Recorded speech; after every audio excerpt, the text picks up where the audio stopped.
বিএনপির প্রতিষ্ঠাতা জিয়াউর রহমানের সমাধিতে ফুল দিতে গিয়ে তোপের মুখে পড়েছেন বিতর্কিত চিকিৎসক ডক্টর সাবরিনা।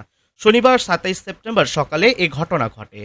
সামাজিক যোগাযোগ মাধ্যমে ভাইরাল একটি ভিডিওতে দেখা যায় নরসিংদী জেলা জিয়া সাংস্কৃতিক সংগঠনের ব্যানারে ডক্টর সাবরিনা সহ কয়েকজন জিয়াউর রহমানের কবরে শ্রদ্ধা জানাতে অপেক্ষা করছিলেন। তখন ঢাকা মহানগর পশ্চিম ছাত্রদলের সভাপতি আকরাম কয়েকজন নেতাকর্মী নিয়ে সেখানে উপস্থিত হন।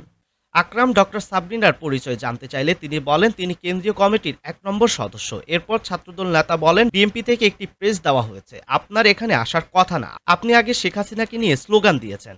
জবাবে সাবরিনা বলেন, শেখ হাসিনাকে নিয়ে আমি কখনো কোনো স্লোগান দেইনি এবং ছাত্রদল নেতাদের কাছে সেই স্লোগানের প্রমাণ দেখাতে বলেন। এক পর্যায়ে আকরাম তাকে উদ্দেশ্য করে বলেন, এখান থেকে চলে যেতে হবে।